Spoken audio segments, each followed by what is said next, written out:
বিশ্ব সাহিত্যের নানান স্বাদের গল্পের শ্রুতি নাট্যরূপ নিবেদন করছে ঘরকুনো।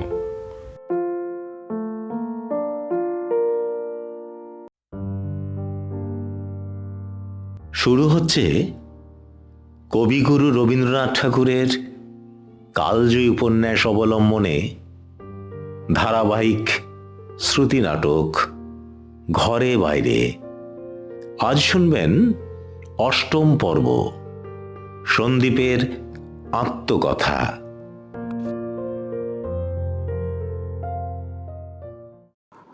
আমি নিজের লেখা আত্মকাহিনী যখন পড়ে দেখি তখন ভাবি, এই কি সন্দীপ? আমি কি কথা দিয়ে তৈরি? আমি কি রক্ত মাংসের মলাটে বড় একখানা বই? পৃথিবী চাঁদের মতো মরা জিনিস নয়।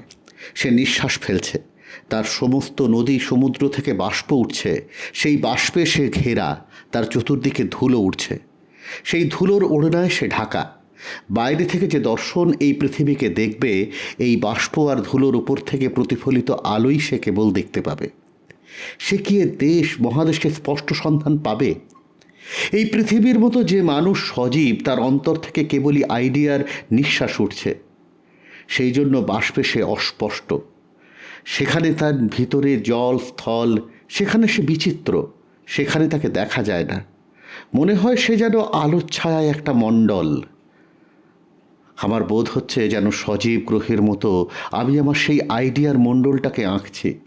কিন্তু আমি যা চাই, যা ভাবি, যা সিদ্ধান্ত করছি, আমি যে আগাগোড়া কেবল তাই, তা তো নয়। আমি যা ভালোবাসি নে, যা ইচ্ছা করি নে, আমি যে তাও। আমার জন্মাবার আগেই যে আমার সৃষ্টি হয়ে গেছে। আমি তো নিজেকে বেছে নিতে পারিনি।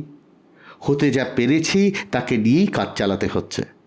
এ কথা আমি বেশ জানি যে সে বড় নিষ্ঠুর। সর্বসাধারণের জন্য ন্যায় আর অসাধারণের জন্য অন্যায়। মাটির তলাটা আগাগোড়া সমান। আগ্নেয় পর্বত তাকে আগুনের শিঙের ভয়ঙ্কর গুঁতো মেরে তবে উঁচু হয়ে ওঠে। সে চারদিকের প্রতি ন্যায় বিচার করে না, তার বিচার নিজের প্রতি। সফল অন্যায়পরতা ও অকৃত্রিম নিষ্ঠুরতার জেরেই মানুষ বলো, জাত বলো, এ পর্যন্ত লক্ষপতি মহীপতি হয়ে উঠেছে। এককে দিব্যি চোখ বুজে গিলে খেয়ে তবেই দুই দুই হয়ে উঠতে পারে, নইলে একের সমতল লাইনে এক টানা হয়ে চলত।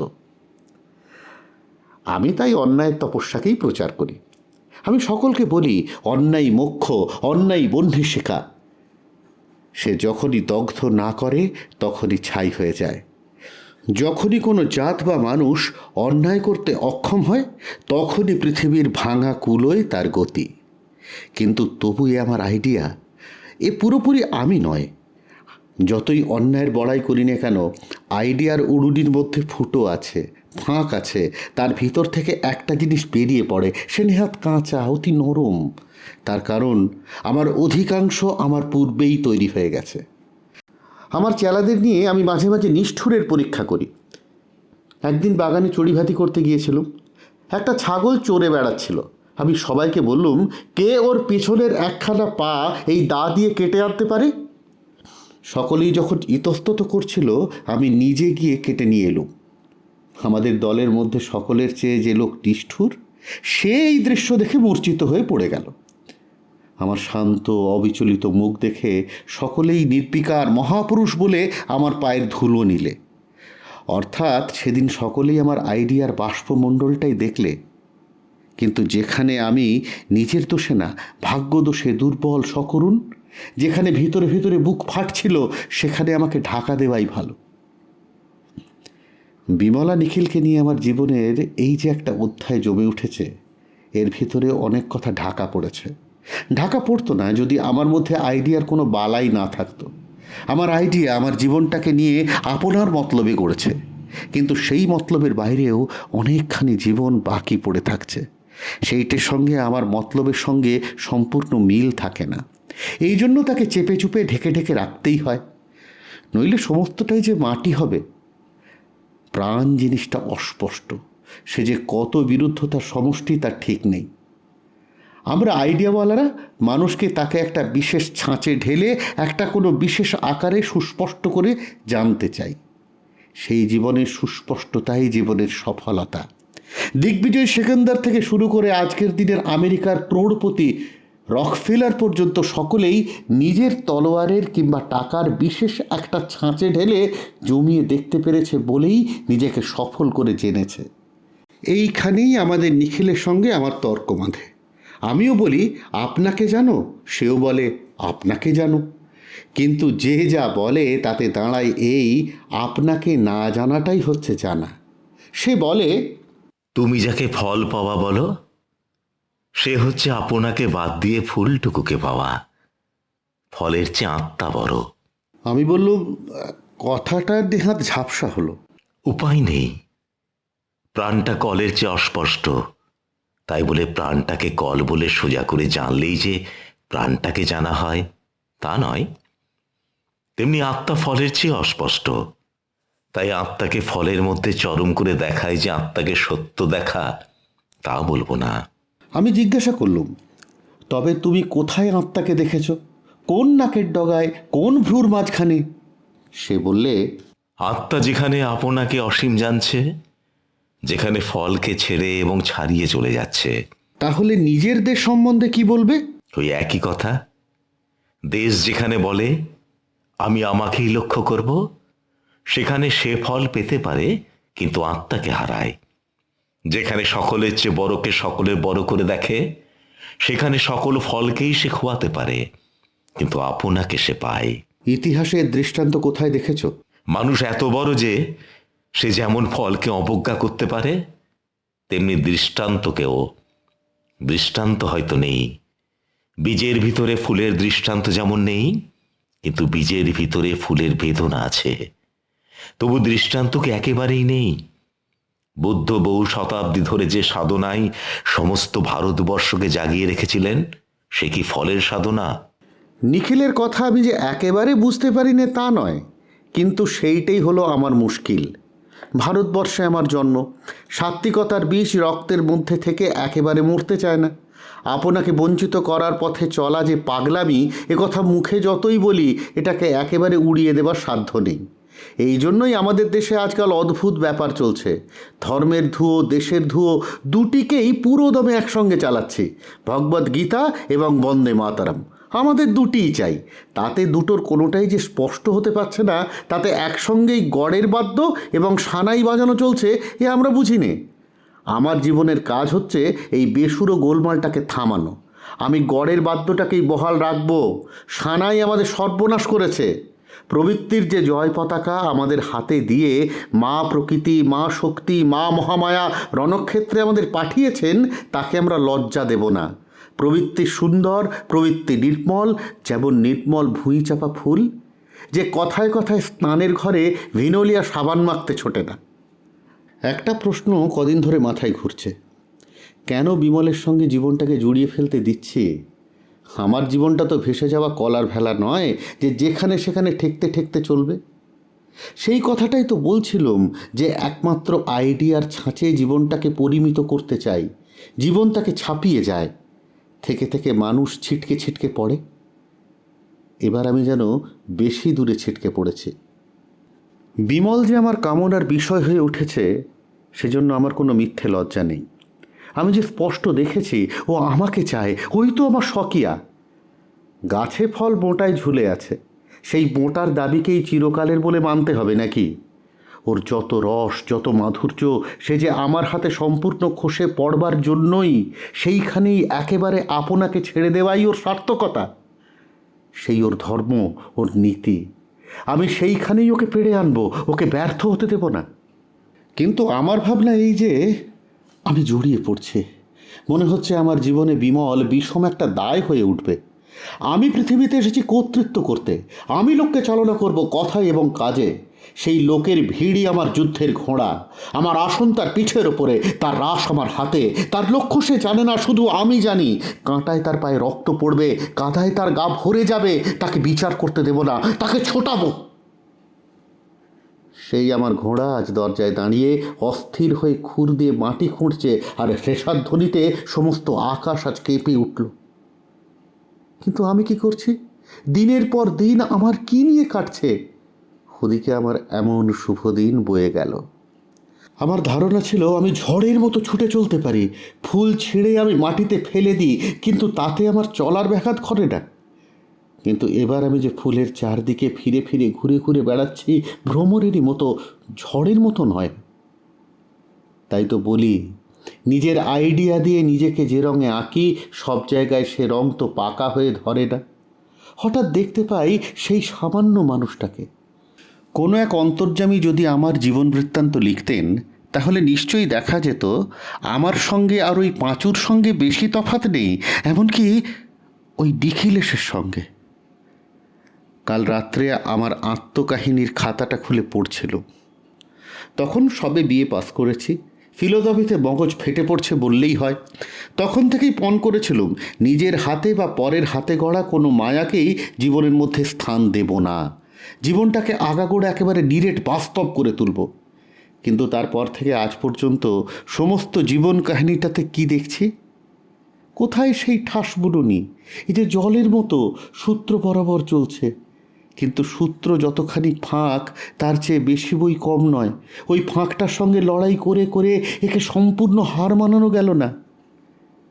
কিছুদিন বেশ একটু নিশ্চিন্ত হয়ে জোরের সঙ্গে চলছিলুম, আজ দেখি আবার একটা মস্ত ফাঁক। আজ দেখি মনের মধ্যে ব্যথা লাগছে। আমি চাই হাতের কাছে এসেছে, ছিঁড়ে নেব। এ হলো খুব স্পষ্ট কথা, খুব সংক্ষেপ রাস্তা। এই রাস্তায় যারা জোরের সঙ্গে চলতে পারে তারাই সিদ্ধি লাভ করে, এই কথা আমি চিরদিন বলে আসছি। কিন্তু ইন্দ্রদেব এই তপস্যাকে সহজ করতে দিলেন না। তিনি কোথা থেকে বেদনা অপ্সরীকে পাঠিয়ে দিয়ে সাধকের দৃষ্টিকে অস্পষ্ট করে দেন। দেখছি বিমলা জালে পড়া হরিণীর মতো ছটপট করছে। তার বড় বড় দুই চোখে কত ভয়, কত করুণা। জোর করে বাঁধন ছিঁড়তে গিয়ে তার দেহ ক্ষত বিক্ষত। ব্যাধ তো এই দেখে খুশি হয়। আমার খুশি আছে, কিন্তু ব্যথাও আছে। সেই জন্য কেবলই দেরি হয়ে যাচ্ছে, তেমন জোরে ফাঁস কষতে পারছি নে। আমি জানি দুবার তিনবার এমন একটা মুহূর্ত এসেছে যখন আমি ছুটে গিয়ে বিমলার হাত চেপে ধরে তাকে আমার বুকের ওপর টেনে আনলে সে একটি কথা বলতে পারতো না। সেও বুঝতে পারছিল এমনই একটা কি ঘটতে যাচ্ছে, যার পর থেকে জগৎ সংসারের সমস্ত তাৎপর্য একেবারে বদলে যাবে। সেই পরম অনিশ্চিতের গুহার সামনে দাঁড়িয়ে তার মুখ ফ্যাকাশে, তার দুই চোখে ভয় অথচ উদ্দীপনা তৃপ্তি। সেই সময়টুকুর মধ্যে একটা কিছু স্থির হয়ে যাবে, তারই জন্য সমস্ত আকাশ পাতাল নিঃশ্বাস রোধ করে যেন থমকে দাঁড়িয়ে। কিন্তু সেই মুহূর্তগুলিকে বয়ে যেতে দিয়েছি নিঃসংকোচে, বলের সঙ্গে। নিশ্চিত প্রায়কে এক নিমেষে নিশ্চিত হয়ে উঠতে দিইনি। এর থেকে বুঝতে পারছি এতদিন যেসব বাধা আমার প্রকৃতির মধ্যে লুকিয়েছিল, তারা আজ আমার রাস্তা জুড়ে দাঁড়িয়েছে। যে রাবণকে আমি রামায়ণের প্রধান নায়ক বলে শ্রদ্ধা করি, সেও এমনি করেই মরেছিল। সীতাকে আপনার অন্তঃপুরে না এনে সে অশোক বনে রেখেছিল। অত বড় বীরের অন্তরের মধ্যে ওই এক জায়গায় একটু যে কাঁচা সংকোচ ছিল, তারই জন্যে সমস্ত লঙ্কাকাণ্ডটা একেবারে ব্যর্থ হয়ে গেল। এই সংকোচটুকু না থাকলে সীতা আপন সতী নাম ঘুচিয়ে রাবণকে পুজো করত। এই রকম একটু সংকোচবোধ ছিল বলেই যে বিভীষণকে তার মারা উচিত ছিল, তাকে রাবণ চিরদিন দয়া এবং অবজ্ঞা করলে, আর মলো নিজে। জীবনের ট্র্যাজেডি এইখানেই, যে ছোট হয়ে হৃদয়ের এক তলায় লুকিয়ে থাকে, তারপরে বড়কে এক মুহূর্তে কাত করে দেয়। মানুষ আপনাকে যা বলে জানে, মানুষ তা নয়। সেই জন্যই এত অঘটন ঘটে। নিখিল যেমন অদ্ভুত, তাকে দেখে আমি এত হাসি, তবু ভিতরে ভিতরে এও কিছুতে অস্বীকার করতে পারিনি যে সে আমার বন্ধু। প্রথমটা তার কথা বেশি কিছু ভাবিনি, কিন্তু যতই দিন যাচ্ছে তার থেকে লজ্জা পাচ্ছে, কষ্টও বোধ হচ্ছে। এক একদিন আগের মতো তার সঙ্গে খুব করে তর্ক করতে যাই, কিন্তু উৎসাহটা কেমন অস্বাভাবিক হয়ে পড়ে। এমনকি যা কখনো করিনি তাও করি, তার মতের সঙ্গে মত মেলাবার ভান করে থাকি। কিন্তু এই কপটতা জিনিসটা আমার সয় না, এটা নিখিলেরও সয় না। সেইখানেই ওর সঙ্গে আমার মিল আছে। তাই জন্য আজকাল নিখিলকে এড়িয়ে চলতে চাই, কোনো মতে দেখাটা না হলেই বাঁচি। কিন্তু এইসব হচ্ছে দুর্বলতার লক্ষণ। অপরাধের ভূতটাকে মানবা মাত্রই সে একটা সত্যকারের জিনিস হয়ে দাঁড়ায়। তখন তাকে যতই অবিশ্বাস করি না কেন সে চেপে ধরে। আমি নিখিলের কাছে এইটাই অসংকোচে জানতে চাই, এসব জিনিসকে বড় করে বাস্তব করে দেখতে হবে। যা সত্য তার মধ্যে প্রকৃত বন্ধুত্বের কোনো ব্যাঘাত থাকা উচিত নয়। কিন্তু এর কথাটা আর অস্বীকার করতে পারছি নে। এইবার আমাকে দুর্বল করেছে। আমার এই দুর্বলতায় বিমলা মুগ্ধ হয়নি। আমার অসংকোচ পৌরুষের আগুনে সেই পতঙ্গিনী তার পাখা পুড়িয়েছে। আবেশের ধোঁয়ায় যখন আমাকে আচ্ছন্ন করে তখন বিমলার মনও আবিষ্ট হয়, কিন্তু তখন ওর মনে ঘৃণা জন্মে। তখন আমার গলা থেকে ওর স্বয়ম্বরের বালা ফিরিয়ে দিতে পারে না বটে, কিন্তু যেটা দেখে ও চোখ বুঝতে চায়। কিন্তু ফেরবার পথ বন্ধ হয়ে গেছে আমাদের দুজনেরই।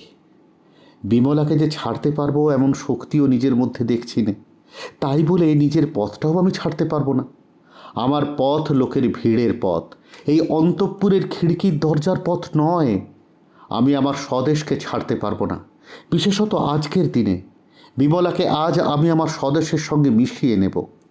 যে পশ্চিমের ঝড়ে আমার স্বদেশ লক্ষ্মীর মুখের ওপর থেকে ন্যায় অন্যায়ের ঘোমটা উড়ে গেছে, সেই ঝড়েই বিমলার মুখ বধূর ঘোমটা খুলবে। এই অনাবরণেই তার অগৌরব থাকবে না। জনসমুদ্রের ঢেউয়ের ওপর দুলবে তরি, উড়বে তাতে বন্দে মাতরম জয় পতাকা, চারিদিকে গর্জন আর ফেনা।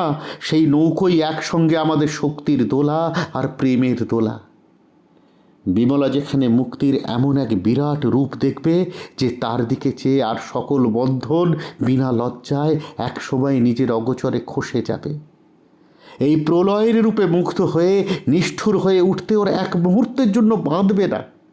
সেই নিষ্ঠুরতাই প্রকৃতির সহজ শক্তি। সেই পরমা সুন্দরী নিষ্ঠুরতার মূর্তি আমি বিমলার মধ্যে দেখেছি। মেয়েরা যদি পুরুষের কৃত্রিম বন্ধন থেকে মুক্তি পেত তাহলে পৃথিবীতে কালীকে প্রত্যক্ষ দেখতে পেত। সেই দেবী নির্লজ্জ, সে নির্দয়। আমি সেই কালীর উপাসক। বিমলাকে সেই প্রলয়ের মাঝখানে টেনে নিয়ে আমি একদিন কালীর উপাসনা করব। এবার তারই আয়োজন করি।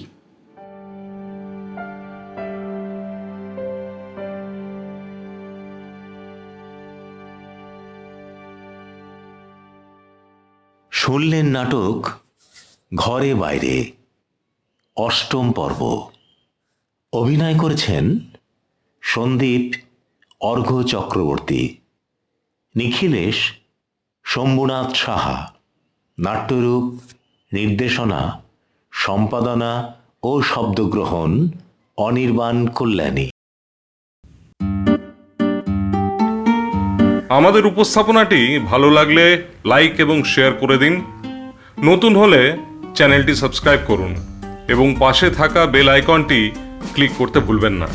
নমস্কার।